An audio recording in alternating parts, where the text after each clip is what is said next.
अस्सलाम वालेकुम everyone and welcome back to my YouTube channel. और आज मैं बात करने वाला हूँ वीवो S1 के बारे में। ये 2025 का काफ़ी ज़्यादा सर्च होने वाला फ़ोन है और मैंने तकरीबन 1 साल पहले 10 महीने 15 महीने पहले वीडियो बनाई थी। उस वीडियो के ऊपर आज भी व्यूज़ आ रहे हैं और वो व्यूज़ सर्च से आ रहे हैं। डेट्स मीन्स के लोग ये काफ़ी ज़्यादा सर्च कर रहे हैं कि वीवो S1 को 2025 में बाय करना चाहिए या फिर नहीं करना चाहिए। अगर तो आपने इस वीडियो पर क्लिक करा है तो मैं गारंटी देता हूँ इस चीज़ की कि आपको इस वीडियो को देखने के बाद किसी और वीडियो को देखने की ज़रूरत नहीं पड़ेगी। आज मैं आपको क्लियर कट आंसर देने वाला हूँ, क्या वीवो S1 वर्थ इट है 2025 के अंदर, क्या इसकी तरफ जाना चाहिए, आजकल इसकी मार्केट में क्या प्राइस चल रही है, क्या आजकल इसको प्रेफर करना चाहिए as a primary device, as a secondary device, या फिर किस यूज़ के लिए हम इस स्मार्टफोन को as a primary device consider कर सकते हैं। मतलब प्राइमरी से मुराद मेन डिवाइस कंसिडर कर सकते हो। सो मेक श्योर सारे आंसर आपको मैं आज की इस वीडियो में देने वाला हूँ। वीडियो पसंद आए तो लाइक करके चैनल को लाजमी सब्सक्राइब करना है। हम बढ़ते डायरेक्ट वीडियो की तरफ और बात करते हैं वीवो S1 के बारे में कि क्या हो रहा है आजकल इसके बारे में। आ जाओ। देखो भाई, 2019 में आई थिंक सो कि ये स्मार्टफोन लॉन्च हुआ था और उस टाइम पे भाई काफ़ी एकदम चीता फ़ोन रहा है, नो डाउट यार, बेहतरीन फ़ोन था। और स्टिल आज के टाइम पर भी ये स्मार्टफोन काफ़ी अच्छा वर्क करता हुआ नज़र आ रहा है। बट एक चीज़ जो मैंने आपको बताना ज़रूरी समझता हूँ, कुछ पीसेस ऐसे हो सकते हैं, अगर आप तो सेकेंड हैंड में मिलेगा, नया तो आपको मिलेगा नहीं। कुछ पीसेस आपको ऐसे मिल सकते हैं जो कि हल्के हों, थके हुए हों। तो सेकेंड हैंड यूज़ स्मार्टफोन को परचेज़ करते वक्त ना थोड़ा ध्यान रखा करो। खैर, लेना भी चाहिए या फिर नहीं लेना चाहिए तो आपको आगे वीडियो में कंप्लीट देख कर ही पता चलेगा। सबसे पहले आप लोग डिज़ाइन देखो। नो डाउट भाई, काफ़ी स्लिम स्मार्ट सा डिज़ाइन है, मेरी तरह जिस तरह मैं स्मार्ट हूँ। खैर, मजाक कर रहा हूँ। नो डाउट भाई, काफ़ी पतला फ़ोन है, काफ़ी लाइट वेट फ़ोन है और भाई बेहतरीन चीज़ है यार। मुझे पर्सनली इसका कलर काफ़ी ज़्यादा पसंद आया। इसमें आई थिंक सो कि 2 कलर आते हैं, लेकिन एक ये वाला कलर है ना, ये रेनबो टाइप का, ये थोड़ा ज़्यादा पॉपुलर हुआ है आज तक। I don't know why, but मैंने काफ़ी लोगों को यूज़ करते हुए देखा है। इसकी डिस्प्ले की विजिबिलिटी काफ़ी अच्छी है। आउटडोर मैंने लोगों को यूज़ करते हुए देखा है कि वो लोग आउटडोर यूज़ कर रहे हैं।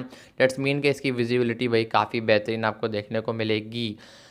बैक डिज़ाइन की बात करूँ, पुराना हो चुका है टू बी ऑनेस्ट। अगर मैं बात करूँ, वीवो से कोई पर्सनली मेरी दुश्मनी नहीं है। 4 साल बाद भाई, 4 साल पुराना फ़ोन है तो भाई कभी ना कभी तो डाउनफॉल आएगा ही ना। या आईफोन तो है नहीं कि 10 साल बाद भी उसका डाउन अप ही जा रहा हो, मतलब ग्राफ अप ही जा रहा हो। तो ग्राफ इसका डाउन जा रहा है आजकल टू बी ऑनेस्ट। अगर मैं बात करूँ तो ओवरऑल अच्छा फ़ोन है, अगर तो आपको एक साफ़ सुथरी कंडीशन में मिल जाता है एकदम चकाचक। इस बिकॉज स्मार्टफोन की जो वेरिएंट है वो एक ही आता है, 4 GB रैम, 128 GB की रोम। कुछ सेटिंग करी हुई होती है इन दुकानदारों ने, जिसकी वजह से स्टोरेज बढ़ाई हुई होती है। मेन इसके अंदर एक ही वेरिएंट आता है, 4 GB 128 GB। और आई थिंक eMMC वाली स्टोरेज आती है, eMMC 5.1 वाली स्टोरेज आपको देखने को मिलेगा। तो वो UFS कहता है, तो भाई सॉफ्टवेयर के जरिए 6 GB रैम, 256 GB, 464, ये वो फलाना ढिमकाने लोगों ने वेरिएंट निकाले हुए हैं।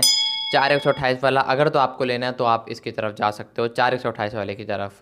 बाकी ओवरऑल बैक डिज़ाइन पुराना हो चुका है। साइड फ्रेम एल्यूमिनियम का है, बैक आई थिंक सो के प्लास्टिक की है।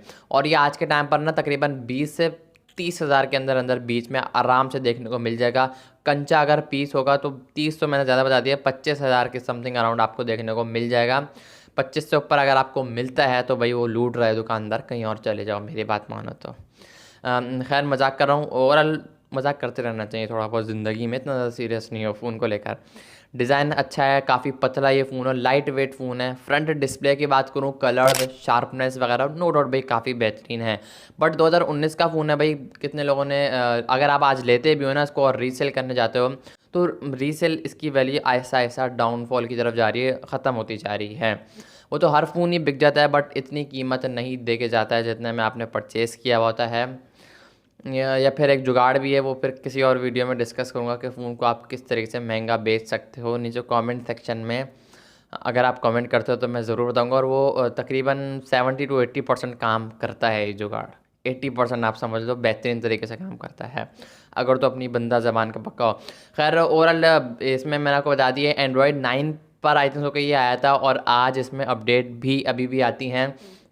और आई थिंक सो कि यार कितने टाइम आएंगी, एक अपडेट आएगी, 2 अपडेट आएगी, तकरीबन बंद ही हो जाएंगी। फन टच ओएस उस टाइम पे 9 था, आज इनका लेटेस्ट ओएस चल रहा होगा जो कि वो होगा कोई 13 14 12। तो फन टच आपको लेटेस्ट एंड्रॉयड पर ही देखने को मिलेगा और इनका लेटेस्ट ओएस ऑपरेटिंग सिस्टम जिसे यूआई कहते हैं वो आपको लेटेस्ट पर अपडेट होगा। और ऐसा ऐसा इसकी अपडेट भी आना बंद हो जाएंगी। एक आएगी, दो आएगी, तीन आएंगी, कितनी आएंगी भाई, अब 10-20 साल तक तो आती रहेंगी, आने से रहेंगी। और ओवरऑल एक मिड रेंज के हिसाब से अगर मैं देखूँ 20 से 25 हज़ार रुपये की नज़र से अगर मैं देखूँ, अगर कंचा पीस मिल जाता है जिसमें कोई भी प्रॉब्लम नहीं है, कोई रिफर्बिश नहीं हुआ हुआ, देन आप इस फ़ोन को कंसीडर कर सकते हो। वो भी आगे चलो मैं आपको और भी चीज़ें बताता हूँ। परफॉर्मेंस वाली साइड की बात करूँ तो भाई मेरा ख्याल है यहाँ पर मीडियाटेक की तरफ जाने वाला हीलियो P35 लगा हुआ है। मेरा ख्याल है जब मैं पैदा हुआ था ये उस ज़माने का प्रोसेसर है। लाइक इतना घटिया प्रोसेसर लगाया हुआ है इस फ़ोन के अंदर। 2019 के लिहाज से अगर देखा जाए तो उस टाइम पे अच्छा प्रोसेसर तो सही था। उस टाइम तो भाई हम मिट्टी खाने में बिजी थे, तो उस टाइम पे कंपनी वाले ने बोला भाई जो बनाना है बना दो, यूट्यूब पर आके कोई नहीं बोलेगा इस फ़ोन के ख़िलाफ़। तुम्हें कैसे पता चला? तुम्हें कैसे पता चला? खैर मजाक वगैरह ज़्यादा हो रहा है, थोड़ी बेइज्जती की तरफ जा रहा है प्रोग्राम, वीवो को बुरा ना लग जाए। खैर मीडियाटेक हीलियो P35 और सही से अगर मैं सीरियस होकर बात करूँ 12 नैनोमीटर आर्किटेक्चर पर बेस करता है, फैब्रिकेशन पर बेस करता है।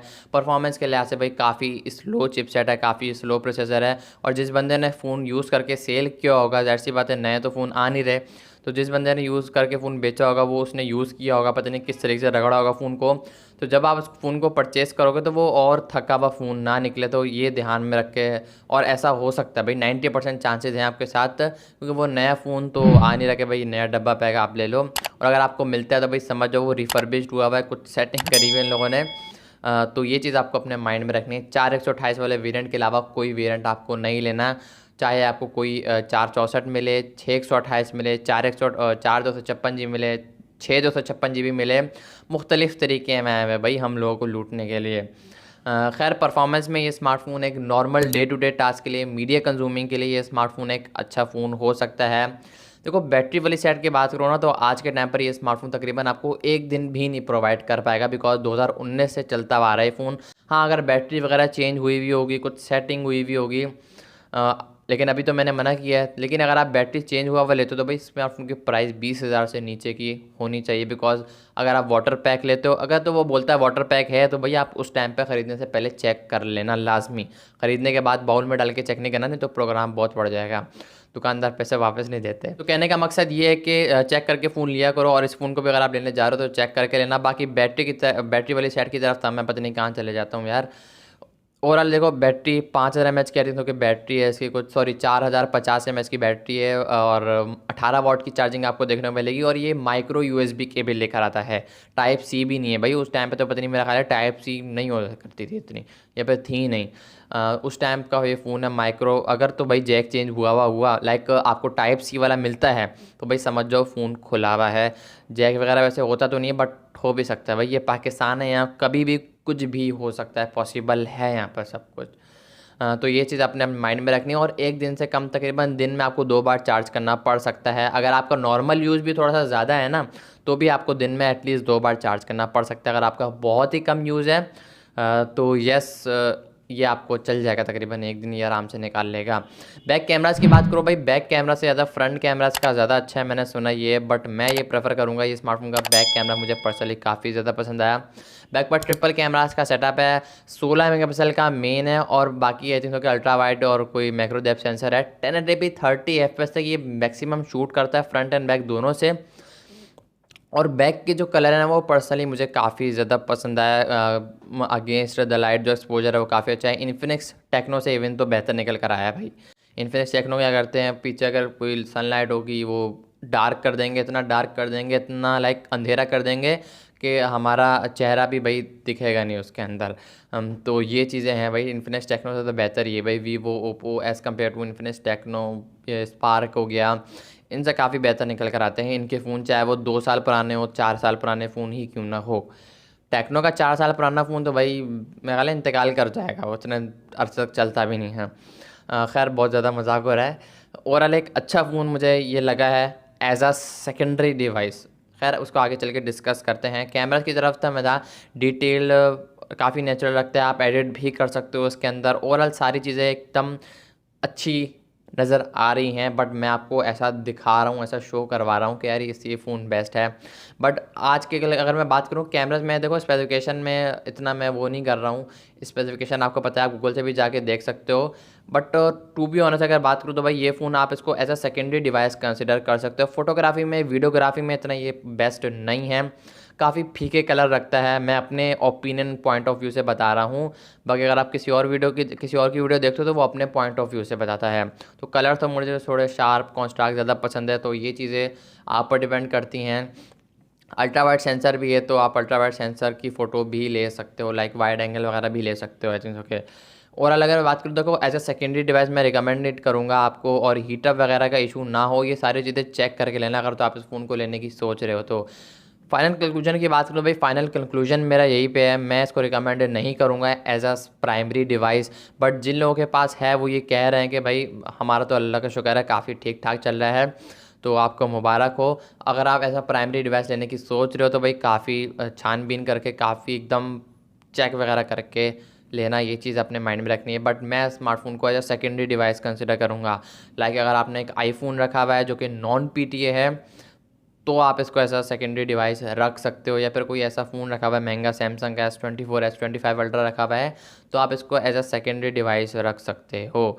So this is the final conclusion of this phone and of this video. I hope you like this video. So make sure like this video and subscribe my channel. I will see you in the next video. Allah Hafiz.